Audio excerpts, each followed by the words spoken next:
Sorry. You're fine. Start over again. I'll put this in the blooper reel.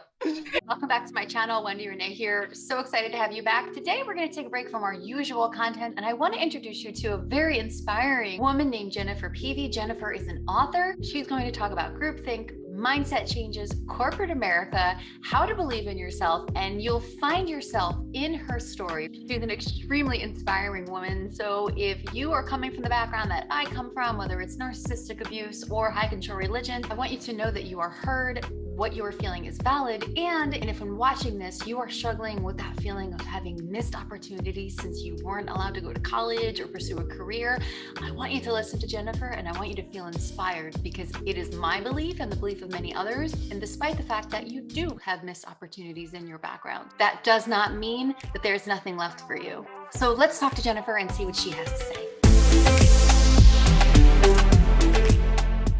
Before we begin, I want to thank you so much for liking, sharing, and subscribing. Our community is growing so much on this channel, and it just proves that there are more people finding health and wellness and positivity on the other side of narcissistic abuse and high control religion. Don't forget, we have TikTok, we have Instagram, we have all different platforms where we have interesting conversations. Jennifer, it is such an honor to have you on this show. Why don't you introduce yourself and give us a little bit of your background and what brought you here? Thank you, Wendi. I am so glad to be here. Yes, Jennifer Peavy. I am a author of Natural Reflectors. It's a book I put out in August, and a lot of it came out of a journey that I had during the pandemic. I had left corporate America burnt out, and I really wasn't sure what I was going to do from there. Created some structure in my life, and I found that structure allowed me to find some peace and joy. I was really burnt out. I mean, that's just an overused term, but I really had no direction. And I knew I was easily susceptible. And the beauty of the pandemic is it gave me space to incubate what was going on. And I created this structure, again, found this peace and joy, and started sharing it with others, and then was advised to put out this book. So that's my hope, and that's why I'm here. Well, honestly, we are so excited to have you. Can you talk a little bit about what burnout actually looks like? Because we do use that term often, and it could be personally for you, but I know I've also used that term. So can you Mhm. talk a little bit about what burnout actually is and what are some of the signs? Sure.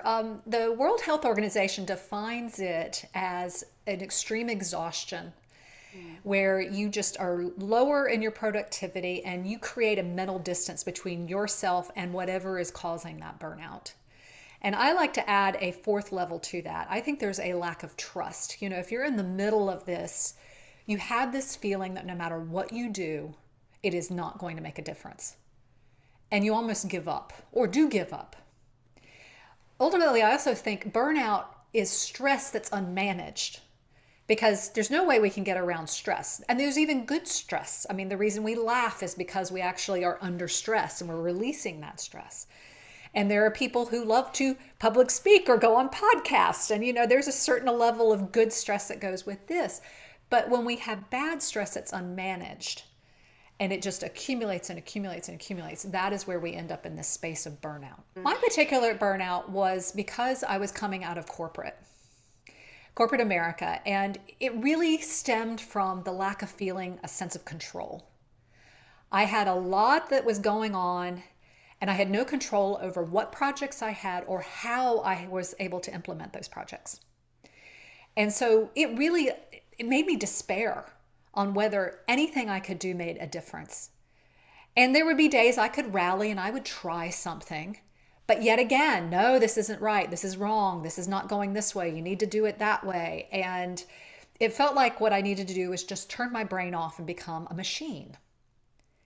And that lack of control was something that just ate at me. It was like an acid that was in that space that just I could not get away from it. And Sounds like felt, it became your personal identity. Is yes, yes. and it sounds like it may have even attacked your self-worth. Oh, absolutely. And my image, my self-esteem, my trust. Mhm. There was an awful lot of me that said, well, why do you keep doing these things? Mhm. And I didn't think I could trust myself, and no matter what I was doing. So it was a personal and professional place that I ended up that I just needed to distance myself from to be able to process it. And the pandemic gave me that. The pandemic gave a lot of people a lot of wake up calls. Of all the people that I've spoken with, there's people who are, they're relearning their value, and they're revisiting their relationships with people in their lives and their relationship with their livelihoods. So when you decided to leave corporate America, it sounds like before you got into it, it sounds like it was more of an indoctrinative process, that you got into it and then slowly but surely it eroded away. And you mentioned in pre-production about busyness. Right. And I'm really fascinated with this topic as it pertains to our audience. And for those of you who are listening on the podcast or in the video, I'm sure you can relate to what Jennifer is talking about, for the reason that in the organization, there is this sense of duty and busyness to the point where you let go of yourself, your personal care, you let go of your family, and you have to put the organization first. So, Jennifer, what is it that you can speak to on that topic? And I'm fascinated with your viewpoint on this. And that is exactly what corporate America is asking out of their employees. That exact thing that you just said is, you give up your self-care, you give up your family. Burnout is a badge of honor right now, that you must make yourself constantly busy. The last job I had, if your calendar was full to the point that nobody could get into it, or you needed to extend your day from 7 to 7, that was a sign of that you were important. And that seems to be feeding this, that we must be always busy. My aha, or my epiphany, was busy doesn't mean productive. We could talk about whether it's healthy or not, but even when I go back and say, wait a minute, we're not actually doing anything. We're just keeping this machine running, is what was going on. And I found that I was getting up every day and pushing, and some people call it the grind. But I'm not really sure that it is necessarily the best way to be productive. That was one of my questions during the pandemic. What if we were more successful? If we were less stressed? Not even saying burnout, just the stress, because if we're trying to manage it. I can also, for some of your listeners, I can also say that this was not necessarily the first time that I had come across this idea of I must constantly be busy. I was brought up that you must be constantly busy. There was no just sitting in front of the television. You must be actually cross-stitching or doing something else, or knitting or doing something else. The same thing with the church that I was a part of. The attitude was we must have activities all the time, so that basically you're either home or you're at church, in my case, or at school, or asleep. It was, you shouldn't have anything else to do. And so therefore we need to There's a fill your misuse of time up. Scripture too that most religions use. It's always plenty to do in the work of the Lord. And if Yes. you're not doing something, you could be doing something better. Find something to fix, find a way to improve yourself. Yeah. Otherwise, at the end, that's what's going to matter the most, whatever the Right. end looks like for people, Right. I guess. But self-care just is completely thrown out as part of that. The idea of taking time to care about yourself, to make sure you got the right amount of sleep, or the attitude that I was brought up with is you should just be inherently healthy. There's no reason to have to exercise or worry about what you eat or whether you're drinking enough water or any of that type of stuff. You just should be inherently healthy, and therefore, focus all your energy towards this busyness. And 90% of the busyness was with the church. My other busyness was with class.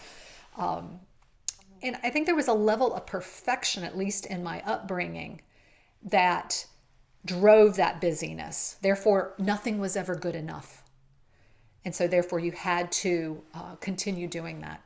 And it's interesting, not this Christmas, but the Christmas before, I actually gave my parents the gift of story worth, which is this idea they send you a question every week, and then they would write a story based upon their memories of that. And there was one question on what was your mother like when you were a child. So this is my parents answering the question about their parents, so my grandparents. And the line that my mother starts her story with is, my mother was always busy. And it was very interesting to see that after I had written this book and after I'd gone through all of this, because she and I have never discussed this. But in this story, I knew my grandfather had had a heart attack in his early 30s. My mother was about 9 years old when all of this was going on. And it was not that bad of a heart attack, but he had 2 or 3 others throughout his 30s. And my grandmother always worried that emergency personnel were going to come into her home and it would be a mess. And so she thought this might happen in the middle of the night. So every night before she went to bed, she would clean up the house and make sure it was perfect. She would iron the sheets on the bed to make sure there would be no wrinkles if the emergency personnel came. She would iron my grandfather's underwear so that if this happened while he was on a business trip, nobody would see anything amiss in his personal belongings.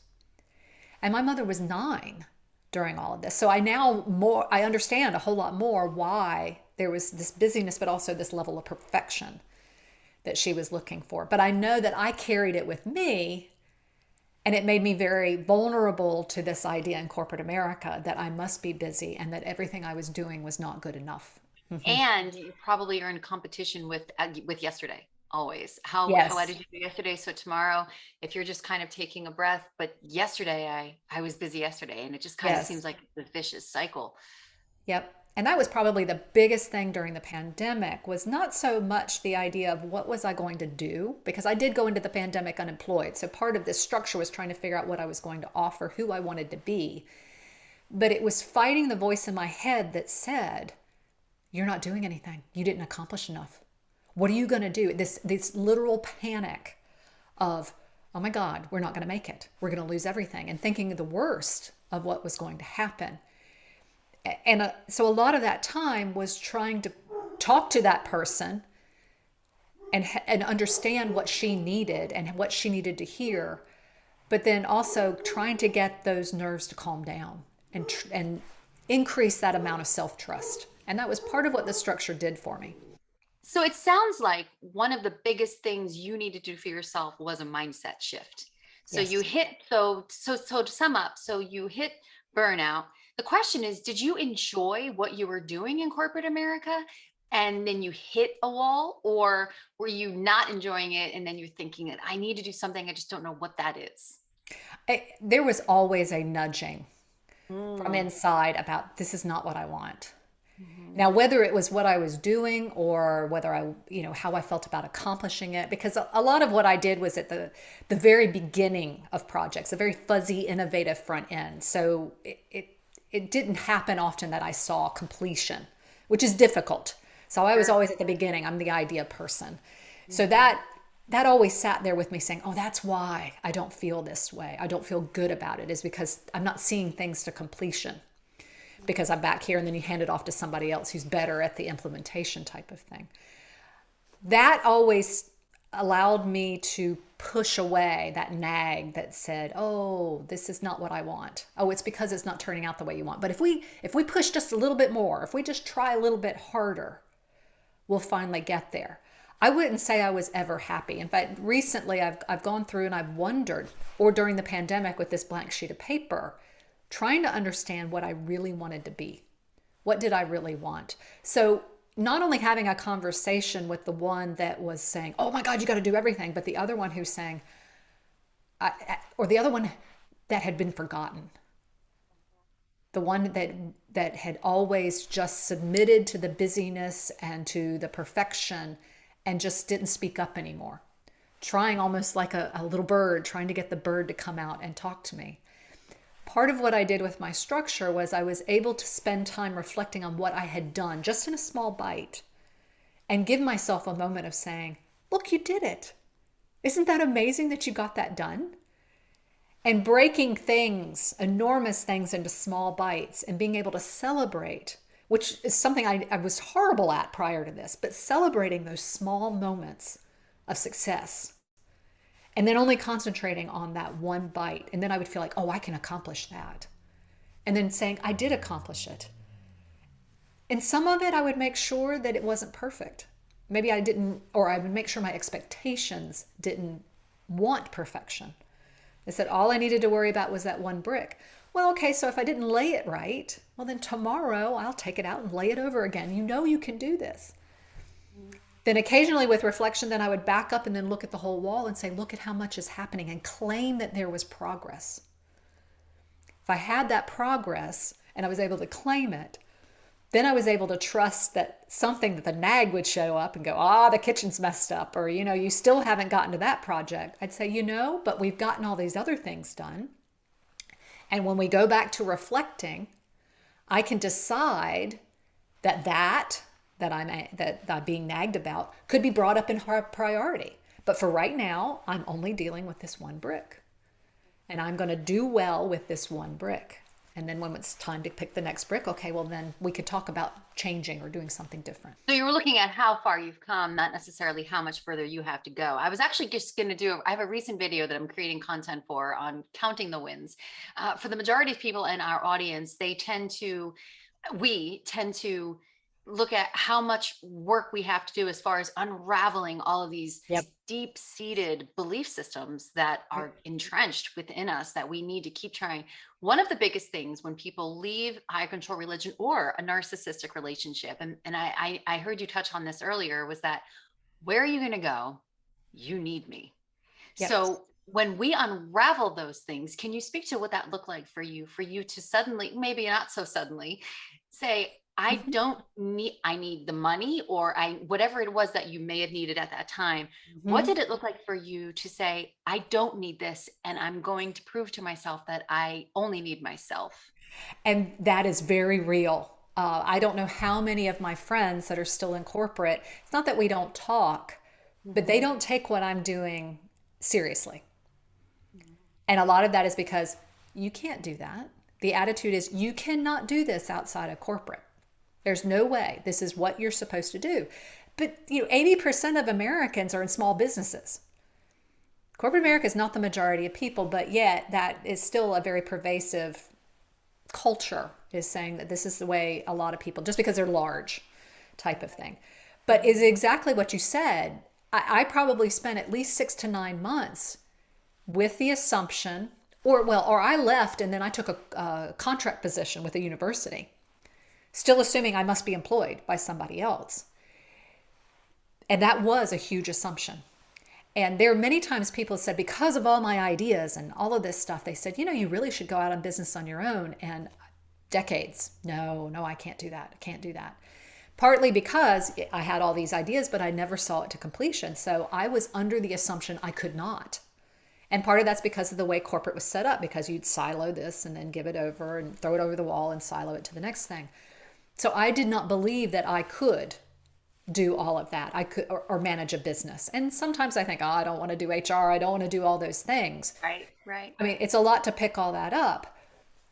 But I do remember a day, and I couldn't tell you which one it was, but let's just say 6 to 9 months into not being employed, where I had time to actually listen, that I made the conscious choice to say, this time I'm going to save myself. Yes, it would be easier for me to go jump into a corporate position. They call them golden handcuffs. You get a decent amount of money, which actually is getting lower and lower, particularly depending upon what your age is. Yes, there's this whole set of benefits, and yes, there's all these other things that make you feel secure. But when they're asking for 60 to 70 to 80 hours a week, you really start looking at that going, if I'm going to work that hard, why am I not doing it for me? Part of the way I dealt with it, though, which may be one reason it took a little longer, was I decided I wanted a portfolio. So I was going to have these multiple income streams, and then therefore if one of them fell off, because that was in the back of my mind, that whatever I did for myself, some of these businesses or some of these ventures were not going to work. And that's probably a great deal of truth, but I wanted to have multiple ones. Some of them were going to do better than others at certain times. So I was in this fuzzy front end trying a bunch of stuff for about a year. I think when I started trusting myself is when I got 2 years in and I still was going. There was some debt, but not a huge amount of debt. It was reasonable. And I could see that I was making it little by little. And now I've gotten to the point that this year, I don't think I'm going to have to borrow a dime. So I can now sit here and say, okay, I've made it to this point. So now, the next thing is, okay, let's pay off the little bit of debt. And, there's this growing thing, but taking them in small steps. I also shifted my mindset from that comfort and that security to the idea of, for a while, was surviving. Okay, how do I survive today? And a lot of it went around as much self-care as it was monetarily. It was a lot about how I felt about things, because if I was less stressed, I was more successful. I actually would get more done at higher quality, and then be able to talk to people about what I had to offer and be able to sell that to them. Because I find a lot of people are very stressed in their positions, and what they need are people who help them, that calm them down, that Right. they know they can trust that I'm going to take care of it. And I think that's why it's now happened. I've proven not only to myself, but I've proven to them that you can Well, have. history has also shown that the 40-40-40 is a broken system. You Yes. work 40 hours a week for 40 years for 40% into retirement, which has been proven time and again that this is just, again, a Yep. broken system. A large majority of our audience, and I'm really grateful you're speaking about this, because there is a large majority of our audience who we were not allowed, and that's the word I use, we were Oh yeah. not allowed to actually get education, to pursue a career. Yep. And that being said, people who now are out of it, they feel like there's a lifetime of missed opportunities that they could have Oh. gotten in corporate Oh. America, or they could have gone to college. And granted, those are rites of passage, and those are experiences that we would have loved to have been able to experience in our lifetime.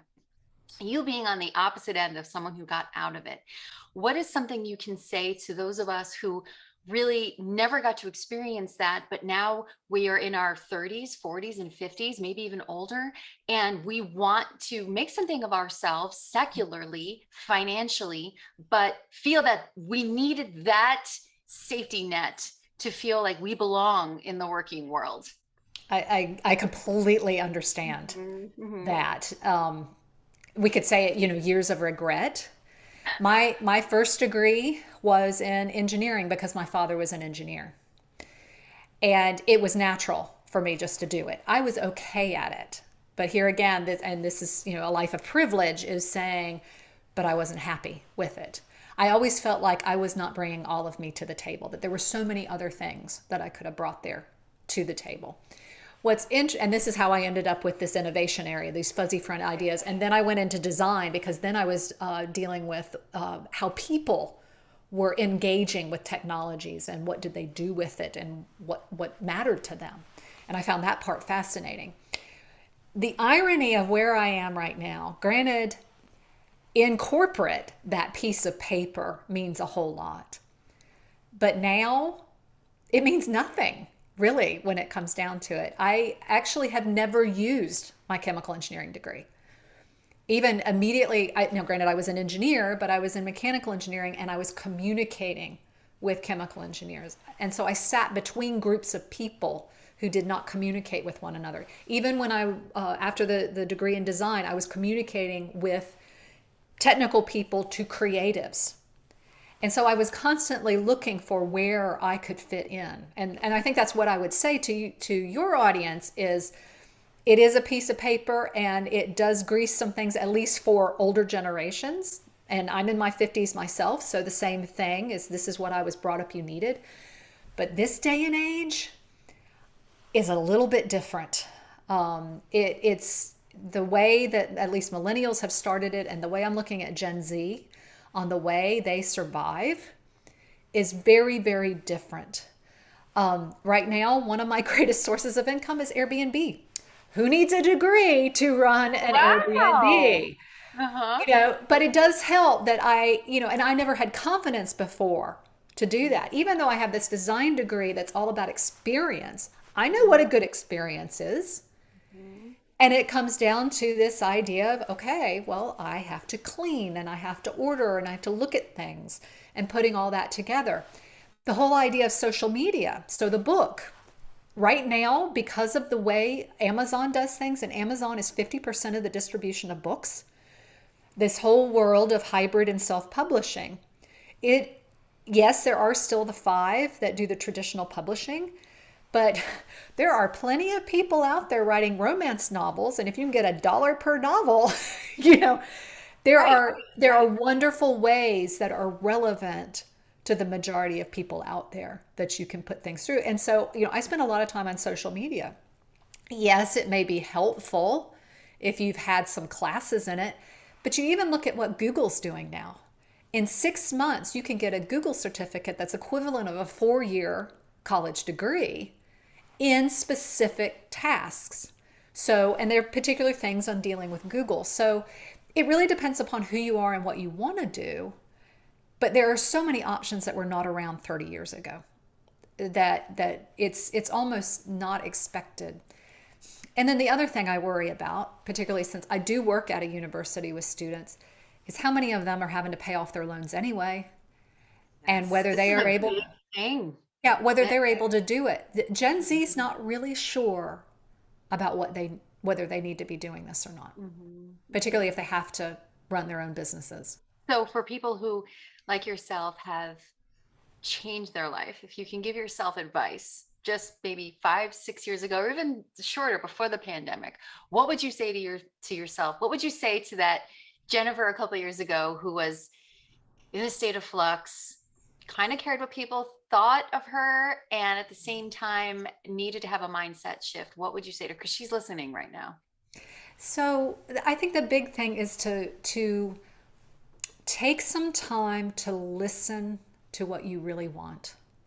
And part of the issue is your mind will logically lie you out of anything. It will, your mind will do that to you, particularly for those of us that have gone through systems that have taught our minds to think certain things. Right. But your body will never lie to you. And so part of what I ended up having to do is spend time listening to the physical sensations in my body. You know, we can say feelings, but everybody thinks emotions. And those are tied together, but spending time listening to what my body says. And I have learned it, and there's a group of us that we talk about it. So, okay, how do you feel fear and how do you feel anger? And the big thing, at least fundamentally, is where do I tense up and when do I relax? And I will ask people, how do you feel about something? And they'll tell me what they think. And I think if I were to talk to that for that person 5 or 6 years ago, is to stop and listen to my body's physical sensations and learn that language, because it will never lie to you and it will tell you how to make your life the best it is. When you're interacting with people and trying to figure out if you're being manipulated, or if you want to, if one of the hardest questions that I always have to answer is, well, what do you want? I go silent, because for so many years I wasn't allowed to have an opinion. And so being able to have that conversation with myself and get her to the point of speaking to me and talking to me, but then learning her language, and that gained her trust. Again, just like if I was trying to get a deer or a bird to come eat out of my hand, it's a very similar thing. And I think if I had done that earlier, I would have believed in myself earlier, and I would have taken more chances on myself. And I very likely would have decided that I am the one that needs to save myself, as opposed to looking for somebody else to do it. And that is pervasive in my relationships, in my employment, my self-care. You know, whether you get a doctor to take care of you, and it's not that we shouldn't have a doctor, but you know, there are things that I can do for myself. You are one of the most inspiring people I think I have spoken to in a very long time, especially Thank because you. one of the things that I find extremely endearing about you is you're pulling from life experience. Mm-hmm. And those are the things that it seems to be one of life's greatest teachers. You cannot get a degree in life experience. And No. so what does life look like for you now? What do you do? And how is there a contrast between what you were then and how you are now? So right now, everything is based on what I have set out to do. Mhm. What are my intentions? 100%.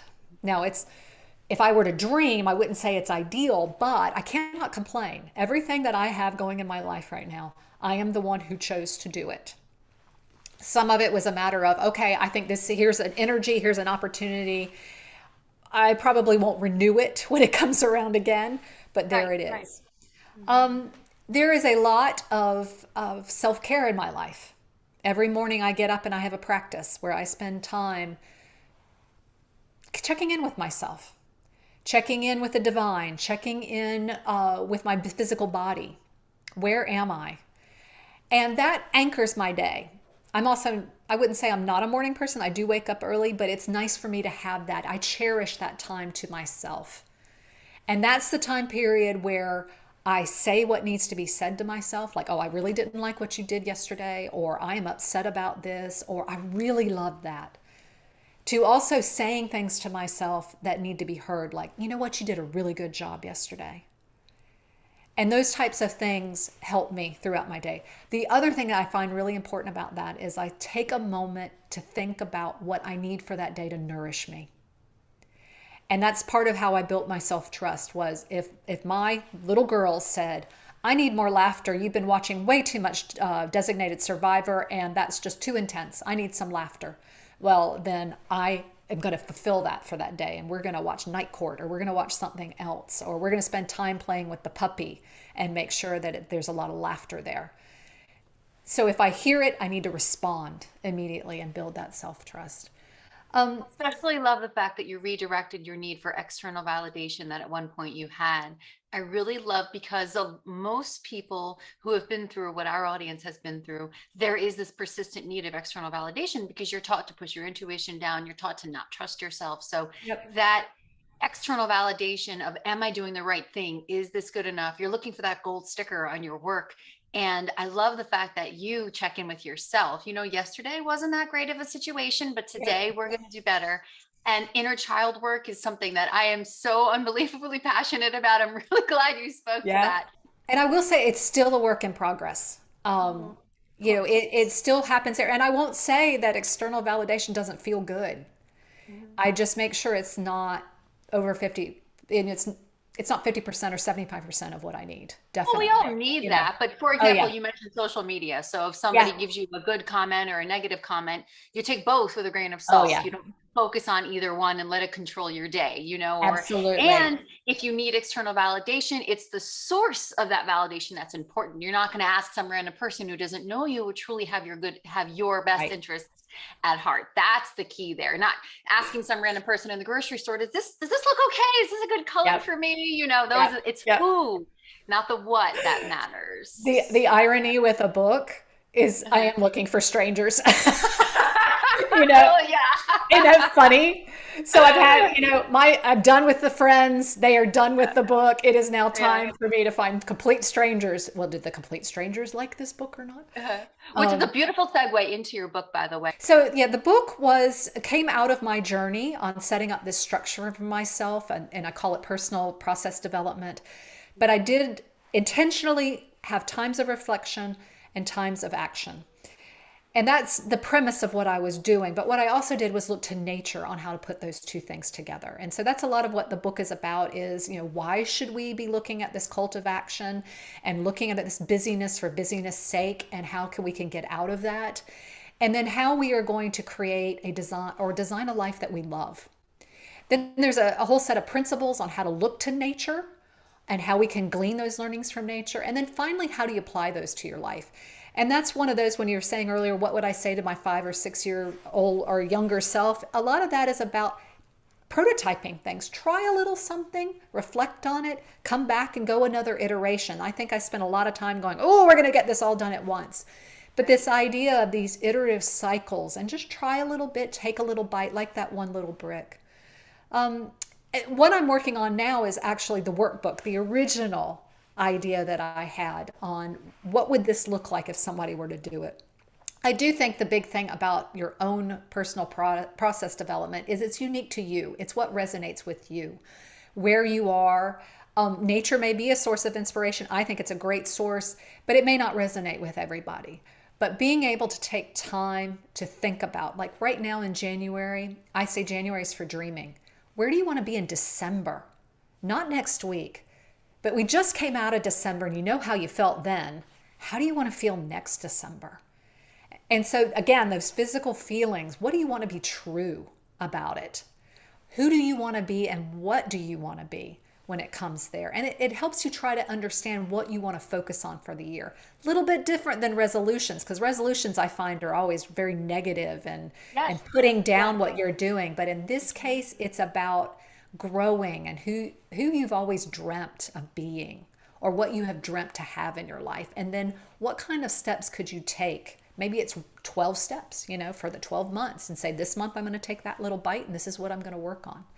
But you'll be Love it. amazed at where you will be next December and be able to look back and say, look, I did it. So that's a And lot now of you what have this the is about. freedom to do it when you Yep. unravel all of those negative, toxic thought process that are Yep. kind of indoctrinated into you, you have the freedom to be able to do those things and plan your life. I think sometimes we think we're old and we have that fixed mindset as opposed to a growth mindset. Yep. And I love how your book and everything you have been through is promoting a growth mindset, regardless of age, regardless of, there's always an opportunity to change your life and be intentional about it. And it's never too late to actually get to where you wanted to be.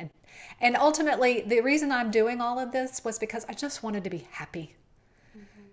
That was all I was looking for. And that is the core of what I do is I make decisions based on what is it going to take to be content and happy. And it becomes very fundamental and tangible. How well do I sleep? Who am I spending my time with? What am I working on? How long am I working on that? And not gauging our happiness, because we're in the social media era, not gauging our happiness on the content of other people. I Right. think sometimes we tend to do that. We think, well, they look happy. What are they doing? They look pretty. What are they eating? I'll eat what they're eating. I'll have what they're having. And it's not always the case. No, no. And sometimes it's a all or nothing. It's like, oh, I've got to get rid of all gluten. Well, Mhm. just because you got rid of gluten doesn't mean, and I found out, no, actually I need gluten. Right. I I need gluten. I need carbs. I recently read this wonderful book. Also, it's called "Stop Fixing Yourself," and Yeah. I think we're all, there's also, in addition to busyness, I think there's also this culture in the last 2 years or so of constantly. I mean, there is fixing yourself and personal development, and then it gets to a point where it's, if you're constantly looking for ways in which you need to grow, you're never going to grow because you're always in this place Right. of fixing yourself to the point Right. where you're always going to be looking for the bad. Well, and I would even say putting those two together, it's this mindset that we are machines, that Mm, this is not a divinely made thing, right. that this is a robotic machine. And if I put in these number of pills and if I do these number of things, then I'm going to get a certain outcome. And it's not true. There's a very holistic thing going on here. There's flesh and there's spirit and there's emotions and heart, and it's balancing all of that and understanding all of that. And I feel like that, not just the busyness, but the idea of what we eat. Oh, if I just get rid of, or my mother was like, I'm only going to eat salmon, and I'm like, we know that's not right. If we only eat one thing, we know this is not right. So, Yeah. We tend to we, control things when things feel out of control. yep. And I think that's where busyness comes from, is we're trying to control something. Hmm. And I Some of and the I most laid back people I know, like my father is in his 70s and he's retired, and he said he has the mindset of, I'll sleep when I'm dead. But when we're around him, he lives in New Jersey and I'm in Florida. When I'm around him, he's always looking for something to do, something to fix, yeah. something to do, something to be busy. Jennifer, I want to thank you so much for sharing all of your wisdom and giving us all of your gems of truth. And I know that our audience is going to be so delighted. And for those of you who want to reach out to Jennifer, all of her contact information and her book, please get it. It's wonderful, is in the description box. And Jennifer, we'd love to have you back on at another time. We'll see how your book is going, and maybe there'll be a volume two. Yeah, Uh, you uh, never know. that that would be wonderful too. Quick question: can you tell me what is going on behind you? Because it's beautiful, and I know we have a lot of artists in our audience who are very curious what that might be. Absolutely. This was actually one of my pandemic exercises as well, as I wanted to get into string art. I've always dreamt of being a working artist, and that was one of those, oh, you'll never make money, so don't do it. So I Mhm. spent time making, well, my intent was 100. I made 50, so I got halfway through it, different pieces of string art. And so that's what's behind me here, is a number of pieces, and I can um, pull one out, and since we've got a recording, you can see the nails and then the thread itself. And the idea was, I actually ran making these through my structure on, okay, well, how would I make this? What would it look like if I put a business together? Little things like I wanted the nails to be dark or black so that all you saw was the string against the black fabric. And so that there were a number of iterations on how I would do that. And then I'd say, oh, this worked or that didn't work. Like, for example, I could buy nails that were black, but that was more expensive. Or I could paint the nails, but then I had to wait for them to dry. So it was taking small bites and figuring it all out. So It looks like it may have been so wonderful for the mind to do that it kind of was. work. And Yeah. definitely something that I could say, oh, I got it done. Look, that one got done, Yeah. and then that one got done. It was definitely very validating to put that I together. feel that about showering in the day. Like, you know what? I think if all I did today was breathe, that's a win for me. If all I did was open up my eyes, that's a win for me. It I mean, when I'm is. talking counting the wins, I'm talking counting the wins, and I think we need to do Yes, more of that. absolutely. I completely agree. Well, we're going to have you back on. I'm Thank just you. so thankful to have you on. I find you very inspiring, and thank you so much for being part of this project we're doing on this channel. I am so glad to be here, Wendy, and I look forward to hearing from anybody on anything they want to discuss. Thank you again, Thank Jennifer. We'll catch up you. with you next time. Yeah, absolutely. Thank you so much for watching the show. And if you want to be on the show, feel free to contact me at wendyrenay@gmail.com or wendyrenay.com and hit that little be on the show, tell your story tab, and the schedule will pop up. If you want to contact Jennifer, all of her information is in the description box. And I really hope that you read her book and feel encouraged by it. That's all we have for today. Thank you so much for watching, and we'll see you next time.